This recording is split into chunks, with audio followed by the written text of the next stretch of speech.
السلام علیکم نئی ویډیو ته تاسو ورکړی وایو امید لرم چې تاسو ټول به روغ خوشحاله وئ ژوند په مزو کې به وئ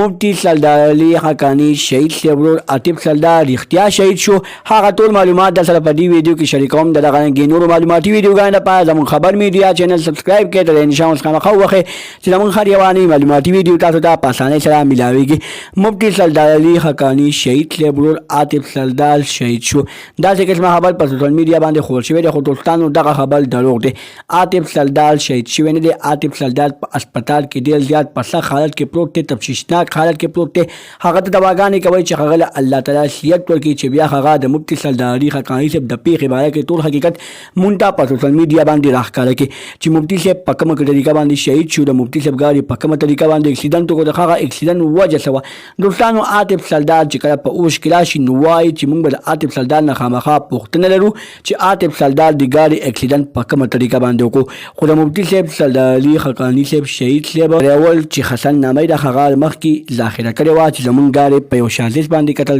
اوښتی دی په یو سازش باندې زموږ ګاډی اکسیډنټ کړی د هغه اکسیډنټ نه بعد